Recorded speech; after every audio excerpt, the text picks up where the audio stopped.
സരസ്വതി ദേവി എന്നോട് വന്ന് പറയാ, കണ്ണൻ എനിക്ക് നേദിക്കണം എന്ന്. ഓ ആയിക്കോട്ടെ എന്ന് ഞാൻ പഞ്ചാരപ്പായസവും പഴനുറുക്കും വെണ്ണയൊക്കെ ആയിട്ട് ചെന്നപ്പോഴേ, ഏയ് ഇതൊന്നുമല്ല, രാഗസുധാരസം സാരസ്വതായിട്ട് നിവേദിക്കണം, അതാക്കി വേണ്ടേ പറഞ്ഞ് എൻ്റെ മടി കയറി കൂടിയേക്ക. മണ്ണിയൂരപ്പനോട് പറഞ്ഞാൽ അങ്ങേർക്കറിയാത്തതൊന്നുമില്ല എന്ന് ഞാൻ പറഞ്ഞു. അപ്പോൾ അദ്ദേഹവും കേൾക്കാൻ വരുന്നുണ്ടെന്നാ പറഞ്ഞേ. താഴെപൂജ കഴിഞ്ഞപ്പോൾ നാരദനും പറയണു, കണ്ണാ എന്നെ ഒന്ന് വീണ പഠിപ്പിക്കുവോ, പോരായൊക്കെ ഒന്ന് തീർക്കാൻ വേണ്ടിയിട്ടാണ്. ഏതായാലും അവരൊക്കെ വരണതല്ലേ, ഒന്ന് വായിച്ചു നോക്കാമെന്ന് ഞാൻ വിചാരിക്കണം.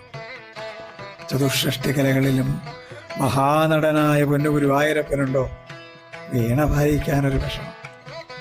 പാട്ടും നൃത്തവും എല്ലാം തുടങ്ങും മുമ്പേ അടിയൻ അവിടുത്തെ പാദങ്ങളിൽ ഒന്ന് നമസ്കരിക്കട്ടെ. കൃഷ്ണ ഗുരുവായൂരപ്പ.